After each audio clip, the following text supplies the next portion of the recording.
Ka-goat farming, may update ako sa inyo regarding sa pagde-deworm ng mga kambing. Maging kasama na pati mga tupa at saka baka.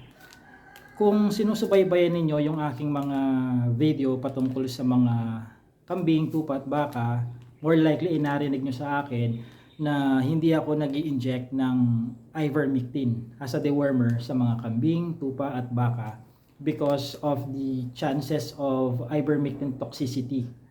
Nabanggit ko yan dun sa, I think sa pinakauna kong video patungkol sa ivermectin at saka sa kambing. And then, inuulit-ulit ko lang siya sa mga related videos ko before. Now, kagaya ng binabanggit ko sa iba kong mga videos na dapat sa agriculture, sa usaping livestock farming, kailangan pa na mayroon kang developments. Hindi dapat nakapatentado lang doon sa una mong napag-aralan, una mong natutunan ang mga practices mo. So, you also have to challenge yung mga paunang kaalaman na nakuha mo, either through the academe or through self-study. Now, bilang patunay doon, ang ginawa ko lately ay dug deeper doon sa topic na masama ba, bad ba talaga ang ivermectin sa mga ruminants, mapa small o large ruminants. Pag sinabing small, tupa, kambing. Pag sinabing large, kalabaw, baka. Masama ba talaga ang ivermectin sa mga ruminants, no? Sa mga nauna kong napag-aralan ng mga animal literatures at sa mga latest, hindi nila rektang sinasabi na hindi nila rektang binibitawan yung sagot na yes, yung word na yes. They just parang pume-play safe din sila sa mga claims nila, no?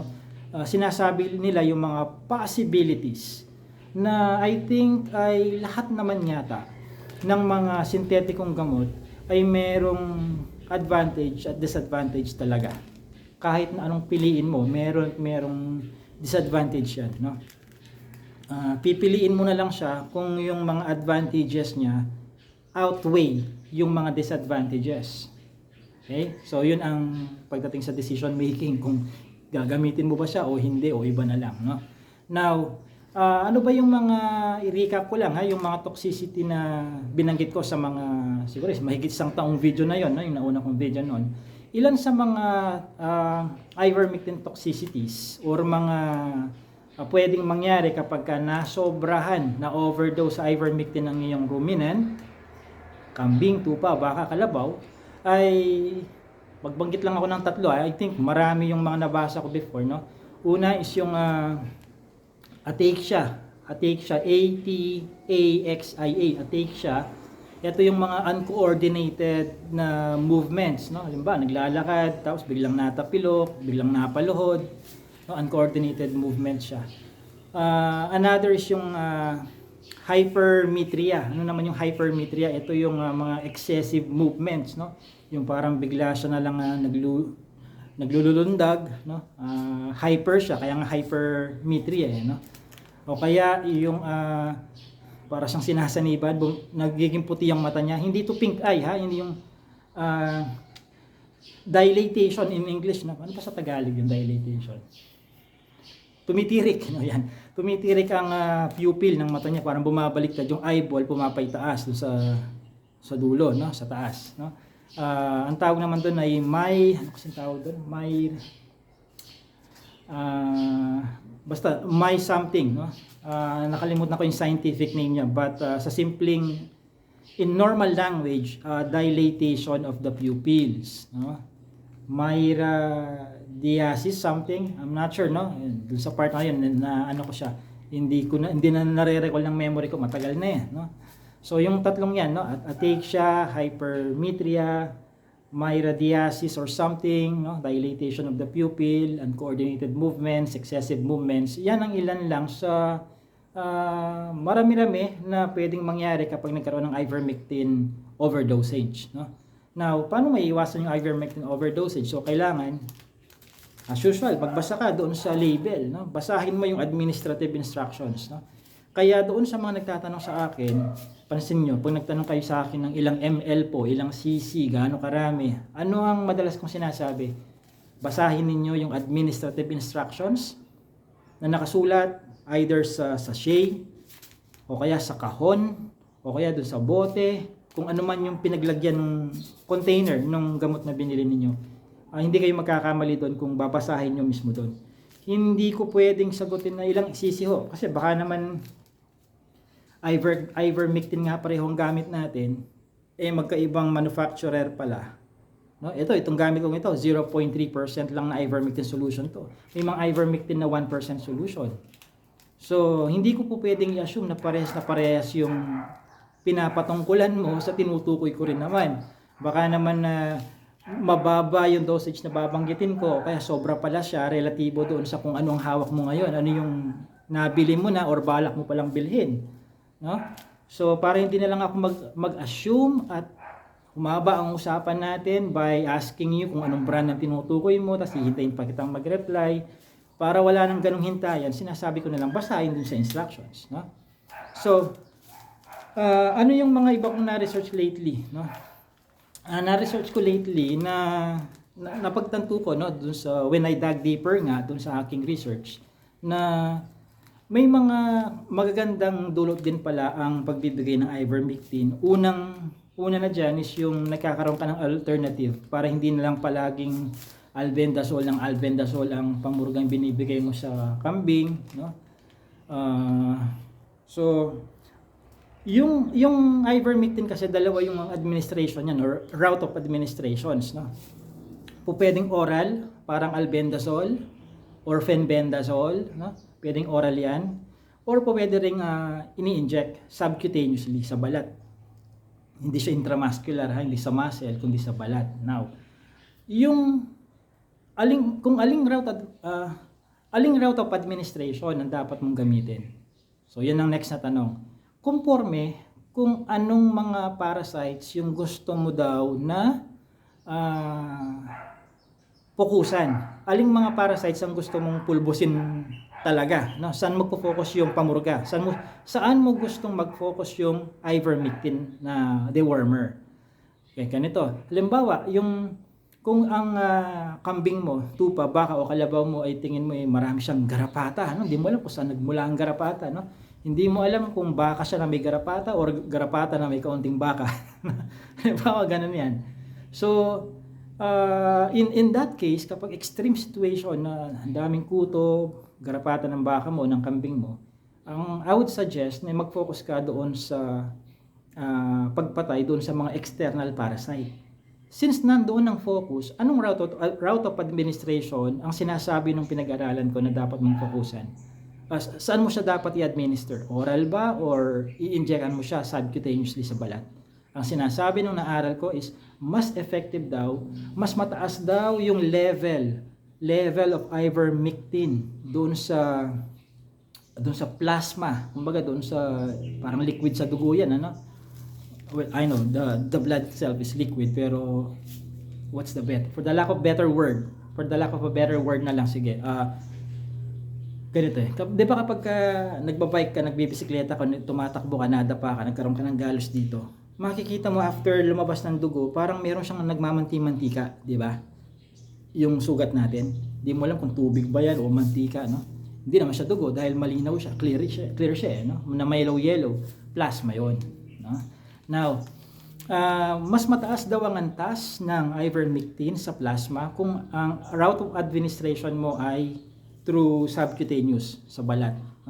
Now, bakit mas effective yon? Kasi yung mga parasites, external parasites, nandun sa top ng skin, nagsasak sila ng dugo. So, mas kumbaga mas maraming ivermectin na pamatay sa kanila ang masisip-sip nila kung i-administer mo yung ivermectin through subcutaneously. Kuha niyo yan dahil yun ang focus mo yung mga parasites sa labas, no? Now, kung hindi naman talamak yung external parasite ng pupurgahin mo ng ivermectin at ang gusto mong fokusan is yung mga bulate niya sa liver, sa baga, o kaya sa mismong bituka niya, i-oral mo na lang siya. Dahil kapag oral daw, mas mataas ang ivermectin content na present doon sa abomasum. Ano naman tong abomasum? Ang dami-dami mo na mga sinasabing mga ano-anong word, JC, no? Okay, explain ako sa inyo. Yung abomasum, isa yan sa 4 na compartments ng stomach ng ruminant. Kambing, tupa, baka kalabaw, no? Actually, ika-4 yan. Panghuling compartment yan ng stomach ng ruminant, no? Ang una kasi is yung reticulum, tapos sunod is yung rumen, sumunod is yung omasum, at pang-4 is yung abomasum. And then, puwit na yon, lalabas na yung mga malapasas na tain ng kambing, no? So, mas marami daw yung present na ivermectin doon sa abomasum niya kapag oral mo siyang ipinatake sa ruminant na pinupurga mo. Okay? So, piliin mo yung route of administration ng ivermectin conforme kung aling mga parasito ang gusto mong fokusan ng ivermectin. No? Pwede bang mag-oral ka tapos mag-ano ka rin? Mag-oral, may oral ka na, may subcutaneous ka pa?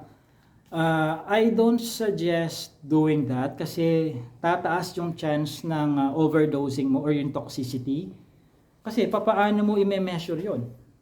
Papaano mo i-quantify yung dosage of ivermectin na papasok sa bibig niya versus yung papasok doon sa kanyang balat, subcutaneous, sa kanyang dugo, no? Paano mo i-quantify yon? Oh, di ba? So,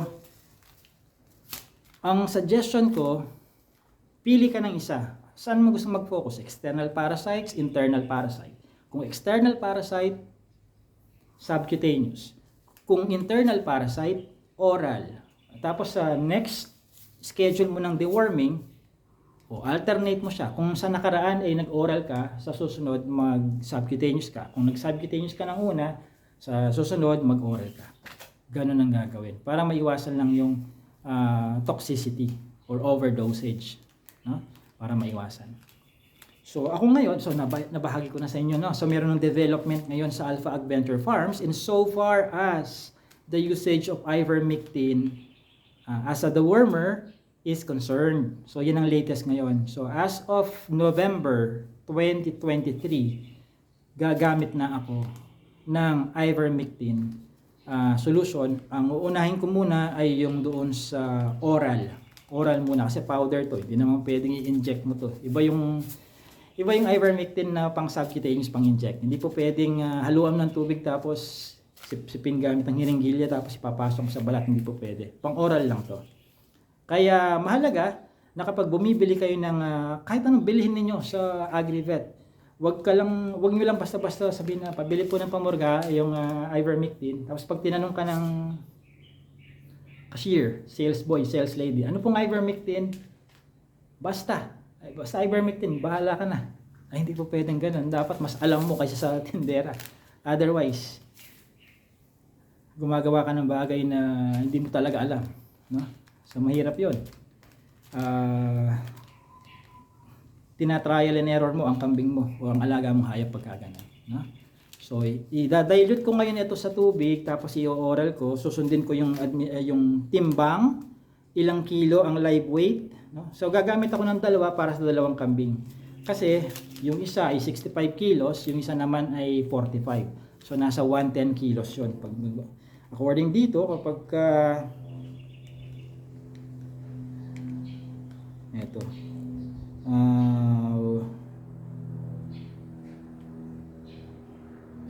hindi, isa lang palang gagamitin ko, no? Isa lang ang gagamitin kong ano dito. Pwede silang maghati kasi yung suma total ng dalawa ay nasa nasa 110 kilos. Eh ang sabi dito, kapag ka daw ang titimbangin mo is 76 kilograms to 150 kilograms na body weight ay teka, ulitin ko lang. 76 kilograms to 150 kilograms body weight. Tama, pwede. So pwedeng silang maghati dito sa isang sachet na to. No? So hating ko, walang nakalagay dito kung ilang ml o ilang litrong tubig, basta i-dilute mo lang sa water para inom sa kanila. Ang recommendation ko, wag masyadong damihan ng tubig dahil kayo din ang hahaba ang trabaho, no? Paano kung 1 litrong tubig hinalo mo dito? Naku, pagkatagal-tagal mo i-oral yan, no? Tapos yung hiringgilyan gamit mo 3 cc, good luck na lang sa'yo kung kailan ka matatapos doon, no? So yung sakto lang na madi-dissolve yung powder, no? At masisip-sip ng syringe mo na walang karayom para pagka inano mo sa bibig ng kambing, tupa, baka, kalabaw, mabilis at hindi kayong pabalik-balik ka dun sa sa trabaho. So yun lang ang update ko para sa inyo tungkol sa ivermectin. Available na rin to sa website ni Alpha Ag Venture Farm. So kung gusto niyo bumili, free delivery ito. Nandiyan na lang sa iiwan ko sa description box yung link kung saan kayo makakabili ng ganito na free delivery. At kung gusto niyo matutunan yung kabuuang programa ko sa pag-aalaga ng kambing, nandiyan na rin sa description box yung link sa aking goat farming seminar. Naka-record na yung video, 4 na oras yun. Pagka-register ninyo, within the same day or within 24 hours, ma-approve ang account mo at mapapanood mo na yung video. Hindi siya yung parang maghihintay ka ng schedule ng seminar na online or face-to-face. Okay na yung video, nandyan na yung video. Mag-register ka na lang, pagka-approve ng account mo, panoorin mo na kung kailan mo gusto, ilang beses mo gusto, tuwing kailan mo gusto, it's up to you. This has been JC De Guzman of Alpha Ag Venture Farms.